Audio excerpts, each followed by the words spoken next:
ഹരേ കൃഷ്ണ, ജയശ്രീ, രാധേ രാധേ. എല്ലാ ഭക്തമനസ്സുകളെയും വൈഷ്ണവ സുദർശനത്തിലേക്ക് ഹൃദയപൂർവ്വം സ്വാഗതം ചെയ്യുകയാണ്. വൈഷ്ണവ സുദർശനത്തിൽ ധൻതേരസ് മുതൽ അമ്മ മഹാലക്ഷ്മി ദേവിയുടെ അവതാരപ്പിറവിയുള്ള ദിവസം മുതൽ അമ്മയുടെ അഷ്ടോത്തരം ജപിക്കുകയാണ്. ഈ ജപം കേൾക്കുന്ന എല്ലാ ഭക്തമനസ്സുകൾക്കും എല്ലാവിധ ഐശ്വര്യവും സന്തോഷവും സമാധാനവും എല്ലാവിധ അഭിവൃദ്ധിയും ജീവിതത്തിൽ ഉണ്ടാവുന്നതാണ്. അമ്മ അനുഗ്രഹിക്കും, തീർച്ചയാണ്. അമ്മയുടെ തിരുനാമം കേൾക്കുന്ന ആ ഭക്തമനസ്സുകളെ, ഭക്തജനങ്ങളെ അമ്മ അനുഗ്രഹിക്കും. കൂടാതെ ഭഗവാന്റെ തിരുനാമം, അമ്മയുടെ തിരുനാമത്തിന് മുമ്പായി തന്നെ ഭഗവാന്റെ തിരുനാമം കൂടി ജപിച്ചിട്ടാണ് അമ്മയുടെ തിരുനാമം നാം ജപിക്കുന്നത്. അപ്പോൾ ഭഗവാന്റെ അനുഗ്രഹവും കിട്ടും, അമ്മയുടെ അനുഗ്രഹവും കിട്ടും. ഭഗവാൻ മനസ്സുകൊണ്ട് അനുഗ്രഹിക്കണം എന്ന് വിചാരിച്ചാൽ തീർച്ചയായും അമ്മ ആ ഭക്തനെ അനുഗ്രഹിച്ചിരിക്കും, അത് ഉറപ്പാണ്. അപ്പോൾ നാം കേൾക്കുന്ന ഓരോ ജപവും നമ്മളെ ഓരോരോ നമ്മുടെ ആധ്യാത്മികമായിട്ടാണെങ്കിലും ഭൗതികമായിട്ടുള്ളതാണെങ്കിലും ഓരോരോ അഭിവൃദ്ധി അല്ലെങ്കിൽ ഓരോരോ നമ്മുടെ ജീവിതത്തിനൊരു മാറ്റം, വലിയൊരു ഡെവലപ്മെൻറ്റ് നമ്മുടെ ജീവിതത്തിൽ ഉണ്ടാക്കാൻ ഇതൊരു കാരണമാണ്. കാരണം ആധ്യാത്മിക വിദ്യ എന്ന് പറയുന്നത് ഇത് എല്ലാവർക്കും സാധ്യമായിട്ടുള്ള കാര്യമല്ല. ഇപ്പം നമ്മുടെ അടുത്ത് തന്നെ നോക്കിക്കഴിഞ്ഞാൽ നമുക്കൊരു 1000 പേരെ എടുത്ത് നോക്കിക്കഴിഞ്ഞാൽ അതിലൊരു 100 150 പേരെ കാണുകയുള്ളൂ ഉത്തമമായിട്ടൊരു ഭക്തി അവരുടെ ഉള്ളിൽ ഉണ്ടാകുന്നത്. നാമജപം ഉള്ള വീടുകൾ ആധ്യാത്മികമായിട്ടുള്ള തലത്തിലേക്ക് ഓരോ ദിവസവും ഉയരണം എന്നൊക്കെയുള്ള ചിന്ത വളരെ കുറച്ച് ആൾക്കാർക്ക് മാത്രമേ ഉണ്ടാവുകയുള്ളൂ. അത് അമ്മയുടെ അനുഗ്രഹം ഉള്ളവർക്ക് മാത്രമേ അങ്ങനെ. അല്ലെങ്കിൽ എന്താ പറയുക, ക്ഷേത്രത്തിൽ പോകണം, ഭഗവാനെ കാണണം, ആഗ്രഹം പറയുക, അത് നടക്കുക എന്നുള്ള ഒരു കൊടുക്കൽ വാങ്ങൽ ഭക്തിയിലേക്ക്, ശരിക്കും പറഞ്ഞ പ്രാകൃത ഭക്തിയിലേക്ക് നമ്മൾ വീണുപോകും. യഥാർത്ഥത്തിലുള്ള ഭക്തി അതൊന്നുമല്ല, അല്ലേ? ആ ഉള്ളിലുള്ള ഈശ്വര ചൈതന്യത്തിനെ ഉണർത്തി നാമും ഈശ്വരനും ഒന്നാണ് എന്നുള്ളൊരു ഭാവത്തിലേക്ക്, തത്ത് ത്വം അസി, അല്ലേ? അത് നീ തന്നെയാണ്. അത് ആ ഒരു ഭാവത്തിലേക്ക് നാം മാറുകയാണ് വേണ്ടത്. അതാണ് തത്വമസി. അപ്പൊ ആ ഏത് ഈശ്വരനെയാണോ നാം പൂജിക്കുന്നത് ആ ഈശ്വരൻ നമ്മുടെ ഉള്ളിൽ തന്നെയാണ് എന്ന് കാണിക്കുന്നതാണ് ഓരോ മന്ത്രജപവും, ഓരോ സാധനയും, ഓരോ ഉപാസന പദ്ധതിയും. അത് തന്നെയാണ്, ഈശ്വരൻ നമ്മുടെ ഉള്ളിലാണ് ഇരിക്കുന്നത്. അതുകൊണ്ടാണ് ഭാഗവതം മുഴുവൻ പറയുന്നത് നീ അകത്തേക്ക് നോക്കൂ എന്നാണ് പറയുന്നത്. പക്ഷേ ഭക്തന്മാര് ആണെങ്കിലും സാധാരണക്കാരാണെങ്കിലും എപ്പോഴും പുറത്തേക്കാണ് നോക്കുന്നത്. പുറത്ത് എന്തൊക്കെ നേടാം, പുറത്ത് എന്തൊക്കെ നമുക്ക് സാധിച്ചെടുക്കാം എന്നുള്ളതാണ് ഓരോരുത്തരും ചിന്ത, അല്ലേ? എങ്ങനെ ജീവിതം കെട്ടിപ്പടുക്കാം, അതൊക്കെയാണ് ചിന്ത. പക്ഷേ ഭഗവാൻ പറയുന്നത് എന്താണ്? ഇതൊക്കെ വേണം, പക്ഷെ നീ അകത്തേക്ക് നോക്കൂ, നിന്റെ ഉള്ളിൽ ഞാൻ ഇരിപ്പുണ്ട്, നീ എന്നെ തേടി എവിടെയും പോകണ്ട. ആ ഉള്ളിലിരിക്കുന്ന ഭഗവാനെ തെളിച്ചു തരാനാണ് നാമജപങ്ങള്. ഈ നാമജപത്തിലൂടെ ഭഗവാനെ ഉള്ളിലുള്ള ഭഗവാൻ നമുക്ക് തെളിഞ്ഞു വരും, അല്ലേ? ഓരോരോ ചക്രങ്ങളിലായിട്ട് നാം ചെയ്യുന്ന ഓരോരോ ഉപാസനകൾ മൂലാധാരത്തിൽ നിന്നും സ്വാധിഷ്ഠാനത്തിലേക്കും, സ്വാധിഷ്ഠാനത്തിൽ നിന്നും മണിപൂരകത്തിലേക്കും, അവിടെ നിന്നും അനാഹതത്തിലേക്കും, വിശുദ്ധിയിലേക്കും, അതിനുശേഷം ആജ്ഞ എന്ന് പറഞ്ഞ ചക്രത്തിലേക്കും, തുടർന്ന് ആ സഹസ്രാരത്തിലേക്കും നാം എത്തിക്കുന്നു. എന്താണ് സഹസ്രാര പത്മം എന്ന് പറയുന്നത്? ഒരു വ്യക്തിയുടെ ആ നെറുകയ്ക്ക് മുകളിലാണ് അതിൻ്റെ സ്ഥാനം എന്ന് പറയുന്നത്. അതായത് ആ ഊർജ ശരീരത്തിൽ 1000 ദളങ്ങളോട് കൂടെയാണ് ഈ സഹസ്രാര പത്മം സ്ഥിതി ചെയ്യുന്നത്.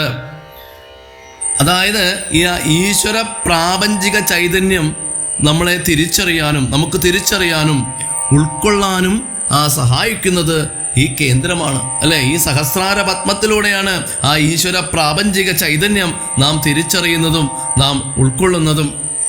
അതുപോലെ തന്നെയാണ് ഈ സഹസ്രാര പത്മത്തിലൂടെയാണ് പ്രപഞ്ചത്തിനെ നാം മനസ്സിലാക്കുന്നതും.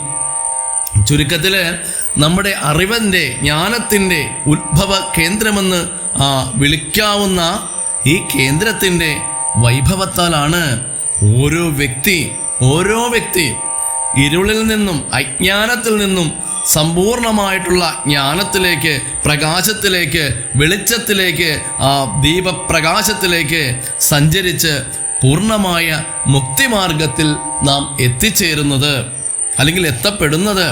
അപ്പോൾ ഈ ചക്രങ്ങളിലൂടെ നമ്മൾ കടന്നു പോകുമ്പോൾ മാത്രമാണ് നാമും ഈശ്വരനും ഒന്നാണ് എന്നുള്ളൊരു ഭാവത്തിലേക്ക് നാം എത്തുകയുള്ളൂ. അപ്പോൾ അത്ര വലിയൊരു പ്രാധാന്യം ഈ ജപ അനുഷ്ഠാനങ്ങൾക്ക് ഉണ്ട്. നാം ചെയ്യുന്ന ഓരോ കർമ്മങ്ങളും ഭഗവത് പൂജയായിട്ട് നമുക്ക് സമർപ്പിക്കാനായിട്ട് സാധിക്കണം.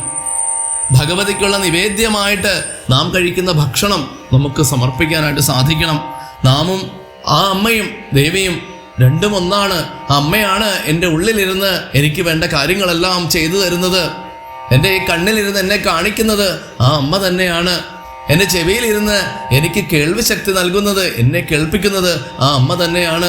എൻ്റെ ത്വക്കിലിരുന്ന് എനിക്ക് സ്പർശനം അതറിയാൻ സാധിക്കുന്നത് ആ അമ്മ തന്നെയാണ്. അപ്പം എൻ്റെ മൂക്കിലിരുന്ന് എനിക്ക് ആ മണം എന്നുള്ള ആ ഒരു വികാരം നമ്മുടെ ഉള്ളിൽ വരുന്നത് ആ അമ്മയുടെ സാന്നിധ്യമുള്ളത് കൊണ്ടാണ്. അതേപോലെ തന്നെ ചെവി എന്ന് പറയുന്ന ആ ഒരു ഇന്ദ്രിയം പ്രവർത്തിക്കണമെങ്കിലും അപ്പം പഞ്ചേന്ദ്രിയങ്ങളുടെയും നാഥയാണ് അമ്മ. അമ്മയെ നമുക്ക് അതുപോലെ പൂജിക്കണം. തീർച്ചയായും നമുക്ക് 90 വയസ്സായാലും 100 വയസ്സായാലും നമ്മുടെ ഇന്ദ്രിയങ്ങളെല്ലാം ഒരു കുഴപ്പവും കൂടാതെ അമ്മ സംരക്ഷിക്കും. കാരണം നമ്മൾ ജീവിക്കുന്ന ആ ജീവിതത്തിൻ്റെ പൂർണ്ണമായിട്ടുള്ള അവസ്ഥയിൽ നാം പൂർണ്ണമായിട്ടും അമ്മയെ സ്വാംശീകരിച്ച് ഉള്ളിൽ വെച്ച് കഴിഞ്ഞാൽ ആ അമ്മ ഇരിക്കുന്ന സ്ഥലം എപ്പോഴും ശുദ്ധമായിരിക്കും, പവിത്രമായിരിക്കും, നിർമ്മലമായിരിക്കും.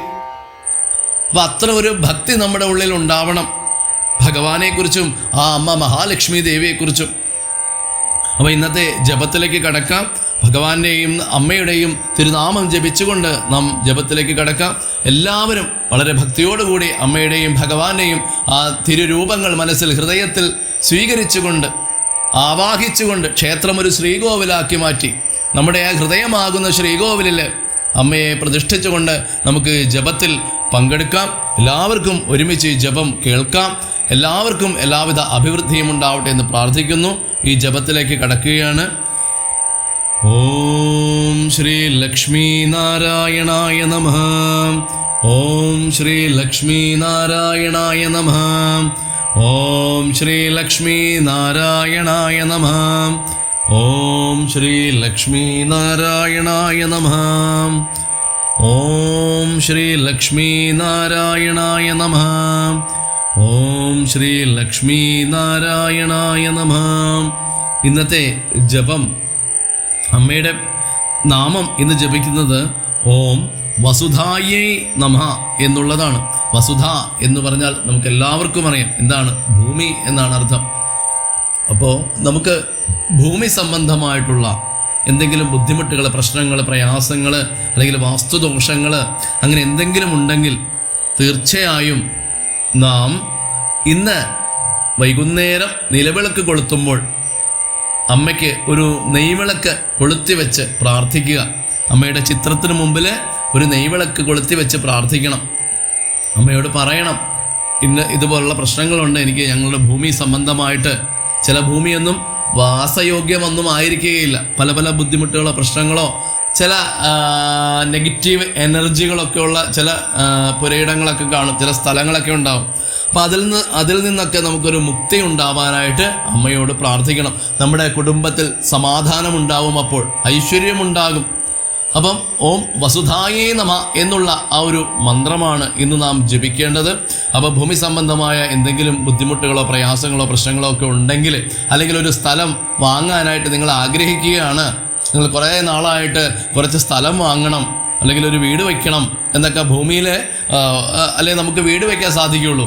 അപ്പോൾ ഇങ്ങനെയൊക്കെ ആഗ്രഹിക്കുന്ന ആൾക്കാർ അമ്മയുടെ തിരുനാമം ജപിച്ചുകൊണ്ട് നാളെ ഓം വസുധായേ നമഃ എന്ന് 11 പ്രാവശ്യം ജപിച്ചുകൊണ്ട് അമ്മയ്ക്കൊരു നെയ്വിളക്ക് അമ്മയുടെ ചിത്രത്തിന് മുമ്പിലായിട്ട് വയ്ക്കുക.